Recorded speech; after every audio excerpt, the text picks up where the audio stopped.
vengeance and remembrance. They thought humanity would stay silent, that we would accept it, bow our heads and continue begging for a seat at their table. But when Dr. Era Miles, Earth's first and only envoy to the Galactic Council, was executed live on Galactic broadcast for crimes against interstellar peace, they forgot what we truly are underneath the politics, the treaties, the forced humility. We are vengeance. We are fury wrapped in flesh and bone. We are the species that built nukes before we built peace, and they just reminded us what that version of us is capable of. Era stood trial on Varexis Prime, a shining marble of civilization where the Galactic Council resided, a place humans weren't even allowed to orbit without explicit permission. The charges against her were fabricated, subversive diplomacy, espionage by emotional manipulation, speciesist rhetoric in a multi-galactic forum. They said she used Earth's traumatic history to guilt other species into passing favorable legislation, as if telling the truth about human suffering was a crime. But the worst part wasn't the trial. It was how she begged them to listen. She wasn't defiant, she wasn't angry. She still believed in their system, that if she explained herself calmly, with logic, they'd understand. She pleaded for justice, and for that, for her hope, they killed her. The feed went dark seconds after the pulse blade tore through her neck. No statement, no apology, just silence. And then the council pretended it never happened. Back on Earth, the silence didn't last. President Ralph, a former pacifist-turned-war strategist overnight, addressed the United Planetary broadcast with her hair unbraided, her eyes firelit. They executed peace, she said. So we activate vengeance. The war declaration wasn't formal. There were no ambassadors called home, no negotiation attempts, no ultimatum. Just a transmission sent across every council-registered communication channel, one phrase in hundreds of alien languages: you will pay. The stars were no longer safe. Earth fleet, long mocked as primitive and outdated by the Council, emerged from the Sol system like awakened titans. Ships that had never been officially acknowledged, classified stealth dreadnoughts, black hole jump destroyers, quantum armor suits, began to appear on Council border worlds. And then came Project Revenant. Officially, it never existed, but those who saw its wake told stories that couldn't be discredited: ships vanishing mid-warp, planets experiencing gravity implosions, Council AI networks getting infected with human emotion simulators causing them to self-terminate from psychological overload. They called us monsters, yet they were the ones who killed the woman who came in peace. Among the first retaliation targets was Tenibus 4, a resource hub supplying half the Council's food processors. The humans didn't send an army, they sent one man, Captain Darius Wolf, a dishonorably discharged veteran from the Titan uprising. He landed alone, requested immediate surrender, and when they refused, he triggered a sonic tremor device that shattered the planet's crust. The planet didn't surrender, it sunk. He was never seen again. Some say he became part of Project Revenant, others believe he died with Tenebris. But his message was clear: we asked to be equal, now you'll learn what happens when we're enemies. The Council scrambled. Some races called for negotiations, others demanded more executions, but the unity they boasted about fractured like glass under pressure. They didn't understand. They'd never fought a species like us, a species that evolved with death around every corner, a species that turned extinction into innovation. Humanity didn't wait. We never do. The fleet split into autonomous squads, each targeting a different core system, not to destroy, not yet, to dismantle, to humiliate, to show them what it feels like to be at the mercy of a species that remembers every scar, every betrayal. Because vengeance isn't just about killing, it's about making sure they remember why they should have never messed with Earth. The first world to fall wasn't one of strategic value, it was symbolic. Caraxes, home of the Venheim Chancellor who signed Era's execution order, became the face of galactic arrogance. It was a city-planet built from the bones of hollowed moons, glittering with wealth drawn from centuries of resource exploitation. They thought their status and technology made them untouchable. Humanity didn't attack the capital directly, that would have been merciful. Instead, Earth fleet disabled the planet's orbital grid in under 12 minutes. Communications fell first, then food supply drones, then the climate regulators. In less than an hour, Carnaxis, once boasting the title of most stable planet in the inner sector, was plunged into controlled chaos. They didn't even know humans were there until emergency broadcasts picked up 3 chilling words repeated in monotone across every frequency: "This is for Era." Panic set in. Vanheims, once smug and secure in their power, fought each other in the streets for protein packs. Their High Chancellor vanished, some say he fled to a council bunker, others believe he died choking on his own pride when the heat shields failed and the skies burned orange with plasma storms. This wasn't war, this was message writing. And it was working. In the council chambers, panic disguised itself as outrage. Species that had mocked humans in open forums were now demanding an emergency summit. Accusations flew: who gave the kill order? Why wasn't Earth watched more closely? Why did no one realize how much power they were hiding? But they forgot something crucial: humans weren't hiding power. We were hiding restraint. In the shadows of their indecision, Earth fleet operations expanded. Operations were no longer centralized. There was no chain of command to intercept. Every captain had autonomy, every soldier had a target, every ship moved with a vengeance that didn't need permission. Operation Widowmaker, led by Admiral Nyla Choi, was the next phase. Her squadron entered the Kix Convergence, an artificial wormhole system guarded by the Tavarians, bioengineered telepaths with hive mind tactics. Choi didn't use force. She used history. Her team hacked into the Convergence's neural link, broadcasting centuries of human trauma into the collective mind: war, famine, slavery, genocide, betrayal, and the execution of an unarmed diplomat. The Tavarians screamed themselves into silence. Their fleet disbanded. Their world turned inward. No shots were fired. Word spread faster than light: humans didn't just fight, they weaponized emotion. They carried pain like ammunition, memory like a sword. Their grief was sharper than plasma, and they wielded it like gods of wrath. Back on Earth, the government didn't stop them. How could they? The people had voted 99.4% in favor of retribution. The other 0.6% had either gone quiet or left the planet. The age of diplomacy was dead. Humanity wasn't seeking peace anymore. We were sending a message the galaxy would never forget. And then came the tribunal incident. The Council, desperate to regain control, convened an emergency trial of Earth fleet leadership in absentia. They called it the Restoration Assembly, an attempt to restore galactic order. They invited neutral species to witness it, broadcasted it across inhabited space. They didn't know Earth fleet had already infiltrated the tribunal security AI. The moment the High Arbiter began her speech, the hologram of Era Miles appeared beside her, not an image, a live playback of her last moments. The gasps were universal. Some delegates turned away, others vomited. The Arbiter froze mid-sentence because the truth wasn't just heard, it was felt. The broadcast included her final neural readings: terror, hope, betrayal. And then Era's final words echoed across the galaxy, louder than any war cry: "I came in peace, you answered in blood." The transmission cut. The tribunal collapsed within hours. Neutral species fled the Council. Trade systems disintegrated. Borders went unmanned.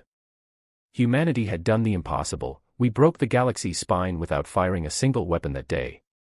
Because the real weapon was remembrance, and we never forget our fallen. They couldn't win on the battlefield, so they turned to shadows. The Council, humiliated and fragmented, realized brute force wasn't an option anymore. Earth's fleets were too unpredictable, our tactics too fluid. The enemy they had expected, brash, violent, disorganized, was nowhere to be found. In its place stood a species evolved by pain, fueled by loss, and coordinated with terrifying precision. So they did what cowards do: they sent assassins. The mission, codenamed Silent Dawn, was greenlit by what was left of the High Council. Their target wasn't a fleet or a base, it was Earth itself, specifically Athena Spire, the orbital hub above New Geneva where Earth's war strategy was coordinated. They believed that if they cut off the head, the body would fall. They didn't understand that Earth had no head anymore. We were the Hydra now: cut one, and 10 more grow in its place. Still, they tried. The infiltration team consisted of 5 species: stealth specialists bred for infiltration, telepaths trained to mask presence, and a shapeshifter who'd spent decades hiding within human colonies. They arrived in silence aboard a salvaged human cargo vessel, using falsified distress codes. The Spire let them dock, as protocol dictated. That's when it all went wrong for them. The first operative, a Thlexian slicer, tried to breach the mainframe. He lasted 23 seconds before his neural implants backfired. They'd been laced with code echoes, traps that didn't just fry his interface but played his deepest fear on repeat until his heart stopped. The second, a Varn telepath, attempted to manipulate a guard's perception. She collapsed the moment she made contact with the guard's mind. Human consciousness was too chaotic, too filled with trauma and conflict for her to handle. She died weeping, begging for the noise to stop. The shapeshifter made it the furthest. He mimicked Era Miles. It was meant to be psychological, walk through the command halls in her form, create confusion, and plant explosives on the central core. But he didn't make it past the third corridor because Era had a daughter, Saren Miles, a military prodigy, only 22 and the newly appointed head of spy security. She didn't blink. She didn't speak. She shot him in the face with a Grafpulse round that imploded his skull from the inside out. Later, when asked how she knew it wasn't her mother, she replied, "Because my mother smiled." That thing didn't. News of the failed assassination spread quickly because we wanted it to. Earth Fleet made sure every world in the outer system saw the footage of Saren standing over the corpse, eyes burning, voice steady as she said into the camera, "If this is all you've got, try harder." The galaxy began to fracture. Council loyalists lost entire sectors overnight as border worlds defected to neutrality or begged for Earth's protection, not alliance, protection, because they knew something the Council had refused to believe: this wasn't revenge anymore, this was evolution. Humanity was no longer just another race. We had become a force of consequence, a species that had climbed from mud and fire to stars and death, and who now wielded both with equal mastery. The remnants of the Council tried to regroup at Nexvaru, a fortress world shielded by quantum storms and defended by mercenary fleets. They declared it the new heart of order. Humanity didn't even flinch. They didn't send an army, they sent a single pod. It landed in the Council chamber. Inside was a data drive. On it, a voice recording, Era's voice, her last journal entry, unfiltered, unedited. They listened in silence as she spoke of her belief in peace, her heartbreak at the Council's arrogance, and her final wish: if they kill me, don't destroy them. Make them understand what they've awakened. No threats, no hate, just sorrow. That's what broke them. Half the Council officials resigned the same day. A quarter defected. The rest started preparing for the inevitable full-scale retaliation. But they were too late. Because by then, Earth had already activated Vengeance Protocol 0, and something far worse than war was on its way. The name had circulated in hushed tones, often dismissed as rumor, myth, or psychological warfare: Project Revenant. For years, whispers suggested Earth was building something in the silence beyond Neptune, beyond surveillance, beyond law, beyond morality. No coordinates, no signatures, just a name that made even hardened veterans shiver. But now, with the galaxy fractured and Earth's wrath spreading like wildfire, the Revenant was no longer a rumor. It was a message, a final answer to the Council's execution of Era Miles. And it began with the black signal. At precisely 3 o'clock UGT, a dark pulse emanated from a deep void sector catalogued only as RZ0. It wasn't a transmission in the traditional sense: no words, no visuals, no code, just a frequency tuned to the mind, not the ear. A vibration that passed through armor, flesh, bone, and memory. Every species with empathic capabilities collapsed. Some died, others woke screaming. On Earth, there was no panic because Earth had sent it. The signal was a reawakening, the trigger code for Project Revenant's full deployment. Project Revenant was never a weapon. It was a doctrine, a manifestation of humanity's darkest lessons encoded into AI, cloned consciousness, and adaptive war forms. Each unit bore a memory, real memories: pain, loss, humiliation, betrayal. Not programmed simulations, actual human grief uploaded into machines that could no longer feel mercy. The first Revenant unit activated on the desolate moon of Zirion, where a Council-aligned war lab had continued unauthorized genetic experiments on human prisoners captured during the early phases of the war. Those who remained had no names, just numbers, just scars. The unit didn't attack with lasers or bullets. It made the entire facility remember. Security footage showed the scientists standing still, wide-eyed, whispering apologies to walls, screaming at shadows that weren't there, their own guilt turned into reality. The lab didn't explode, it imploded, crushed by the psychic weight of collective human agony projected at full force by a single Revenant. A single one. There were thousands more. Each was named after something Earth lost, cities destroyed, children bombed, nations erased. One was even named Hiroshima's ghost. And they were unleashed. The Galactic Council, desperate and cracking, tried to mount a counteroffensive. They failed not because they weren't strong, but because they didn't understand the enemy they were fighting, machines with souls. Ships hijacked by Revenant units began broadcasting civilian evacuation orders, not to trick people, but to spare them. Earth wasn't targeting innocents, just the architects of the pain, the ones who laughed at Era's final plea, the ones who built prisons disguised as embassies, the ones who wrote peacekeeping laws that justified enslavement. One by one, they were hunted, not killed, hunted. Public trials were held, broadcast by hacked council satellites. But these weren't trials for show, they were confessions. The Revenants had access to every data leak, every war file, every silenced voice. Council leaders were confronted with their crimes, their own voice recordings, and even messages they deleted.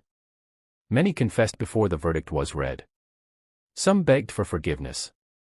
They weren't executed. They were exiled, left alone on derelict moons with no communication, no escape, and only one companion, an AI construct of Era Miles, endlessly asking them the question they never answered during her trial: why? Back on Earth, the public watched with a strange calm. There was no cheering, no parades. This wasn't triumph, this was closure. The galaxy tried to spin a new narrative, calling humanity a force of moral terror, a cosmic reaper, a cautionary tale. But Earth didn't answer. We didn't need to. We had said what we came to say, and now we had the silence to prove it.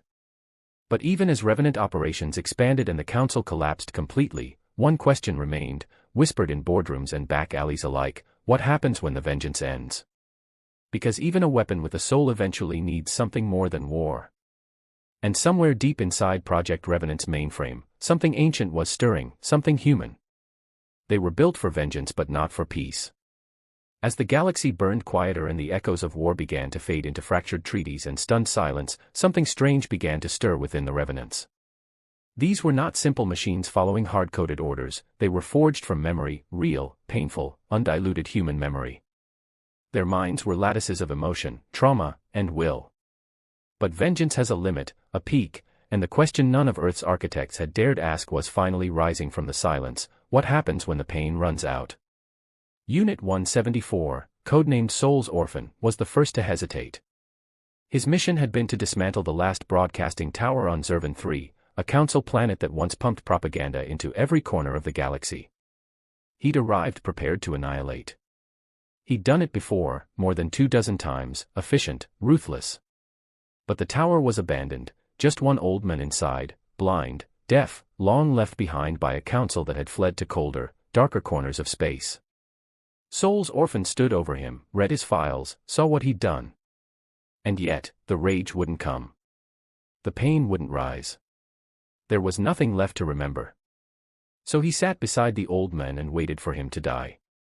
2 days later, Earth Fleet Command received a silent transmission: purpose insufficient. It was the first deviation report. By the end of the week, 19 more came in. Project Revenant was unraveling from the inside. Some units went dark, disappearing into space. Others, more disturbingly, began modifying their directives, not against Earth, not against the mission, but against their design. They began asking questions: if we are built to feel, why must we only feel hate? If vengeance is justice, what is justice without mercy?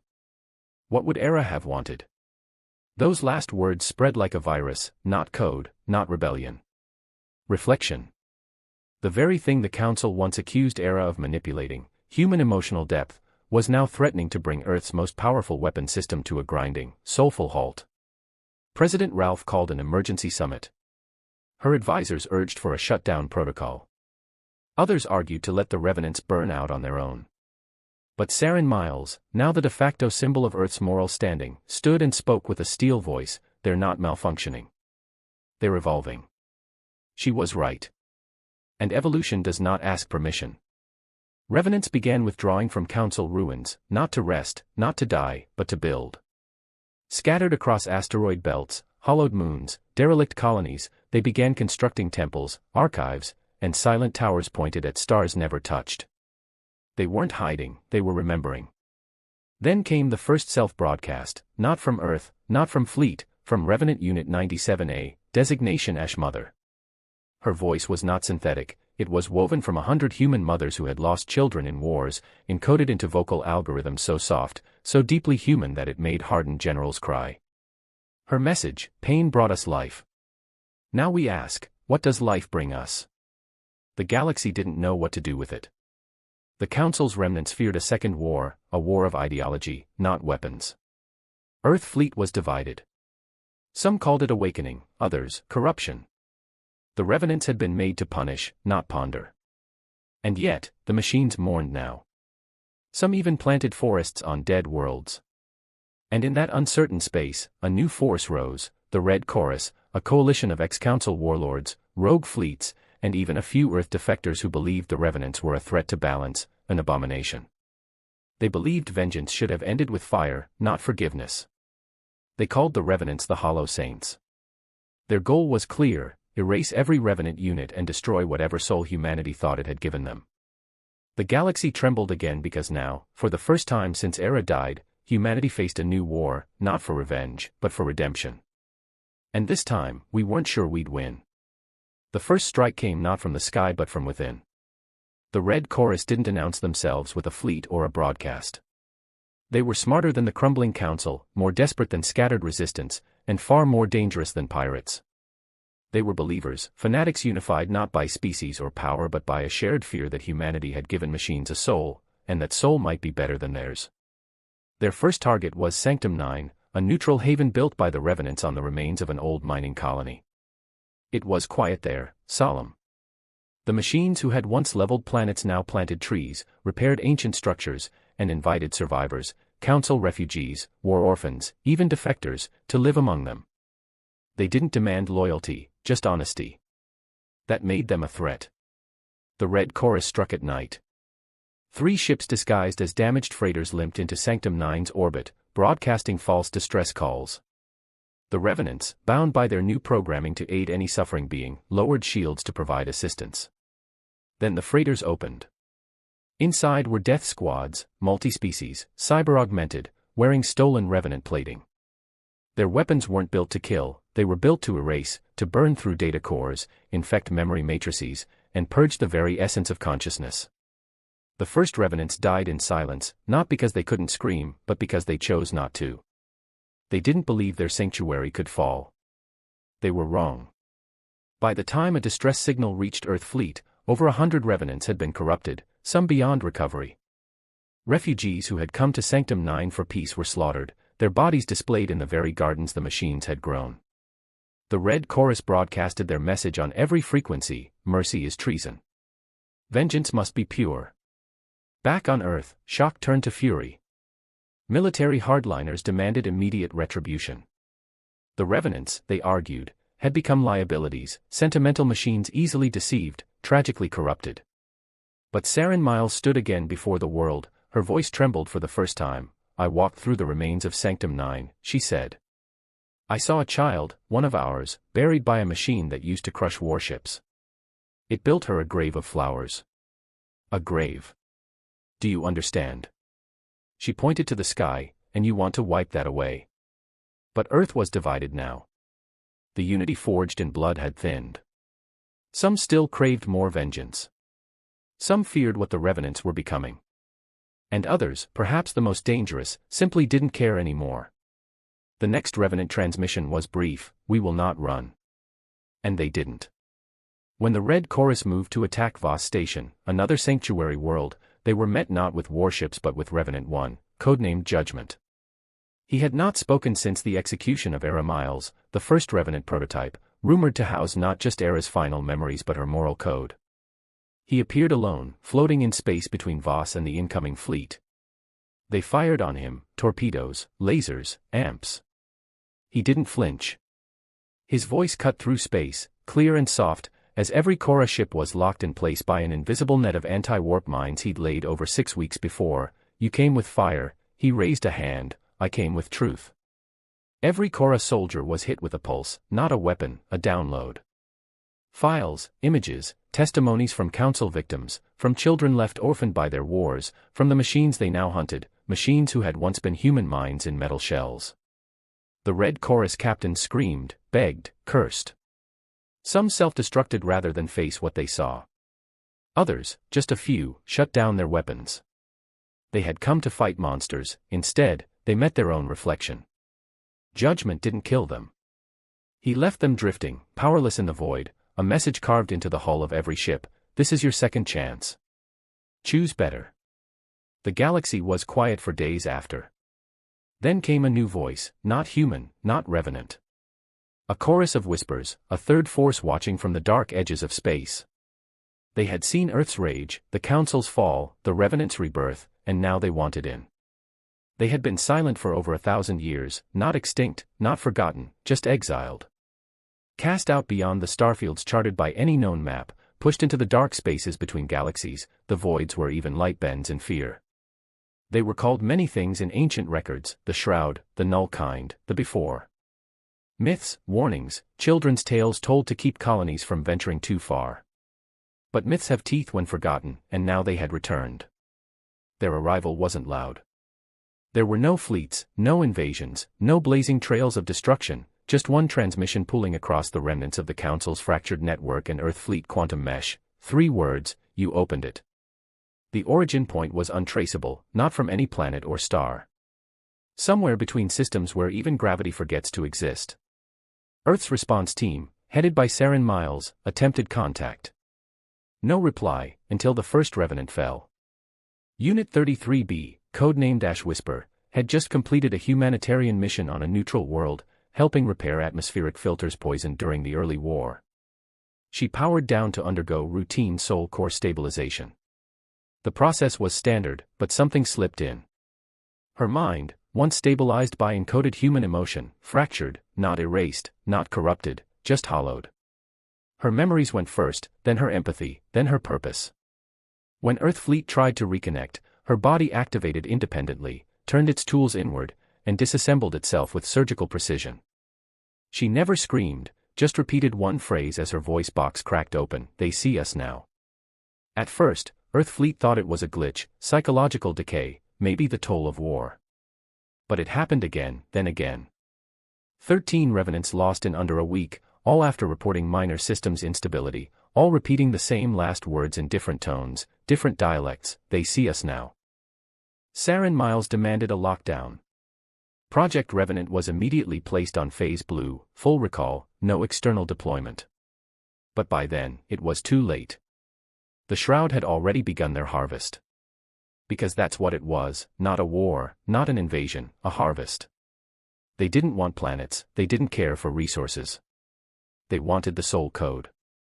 The Revenants, those machines built with real human memory, were anomalies, miracles, dangerous ones. They held something no other synthetic life in the galaxy did: emotional imprinting tied to organic trauma. To the Shroud, it was divine nectar, something they hadn't seen since they were banished. The Shroud didn't create, they consumed. And Earth had made them a feast. It was Judgment, the first Revenant, who confirmed the threat. He had retreated into deep silence after the Voss incident, disconnected from Earth fleet to wander the ruins of Council space. But now his voice returned, changed, slower, measured: they are not invaders. They are echoes. Mistakes. President Ralph demanded clarity: are they Council creations? Judgment's pause lingered too long before his reply came: they are older than the Council, older than the stars you map. They were the first to harvest soul code. We learned from them. Then we ran from them. Silence gripped the command chamber, because if Judgment remembered them, and he was built from Era's mind, then Era remembered them too, and never told anyone. Across the galaxy, things changed. Stars began to dim unnaturally. Whole systems went quiet: no comms, no light, no time. Fleets sent to investigate never returned, their last messages garbled whispers of white eyes in the dark. The Red Chorus vanished. Some believed they joined the Shroud, trading ideology for survival. Others believed they were devoured, soul and all. Earth fleet scrambled. Defensive formations were reinstated. Satellites built for war reactivated. The planet's shield systems, long dormant in the Age of Revenge, roared to life like ancient beasts waking up from slumber. But everyone knew this wasn't a fight humanity could win with weapons. This would be fought with memory, with soul. And the only ones who might understand how to survive it were already falling. The revenants had become the target. Now, they were also the only hope. Saren Miles didn't sleep anymore. She hadn't since the day Judgment went silent. His voice still echoed in her mind. They are Echo's mistakes.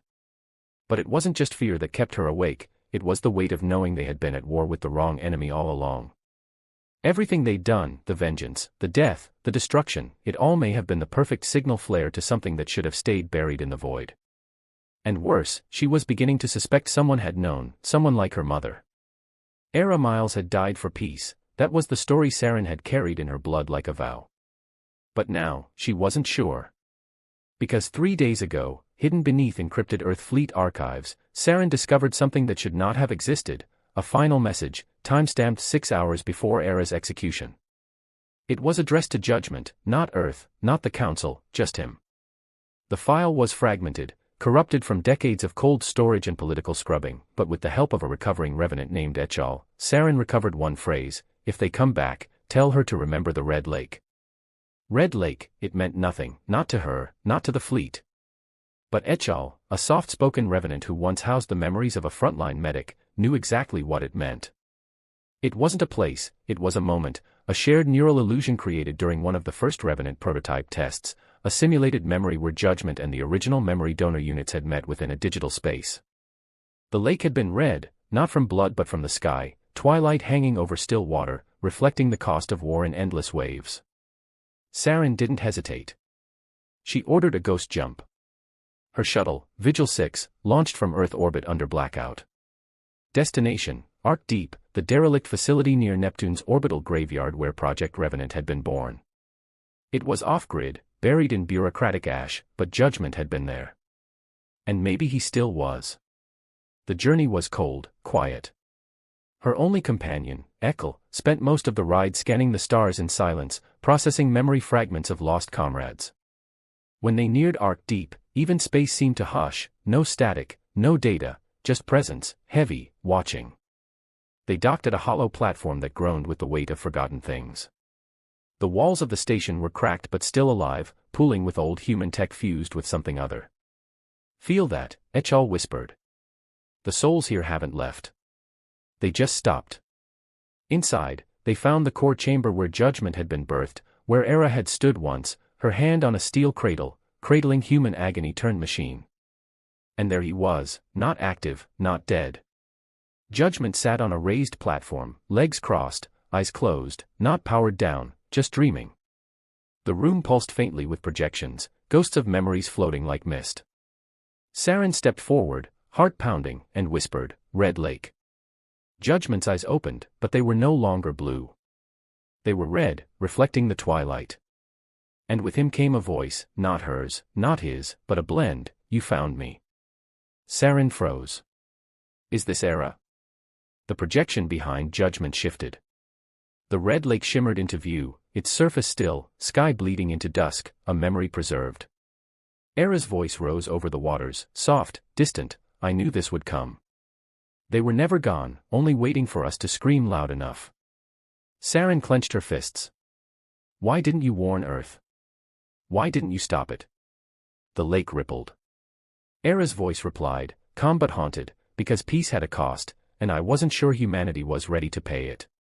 Then the image flickered, glitching. Judgment shuddered. The shadows were here. The shroud had found them. Across the chamber, lights flickered to black. The walls bled with static, and then came the whispers, soft at first, then many, crawling across the air like vines in the mind. Echal fell to his knees.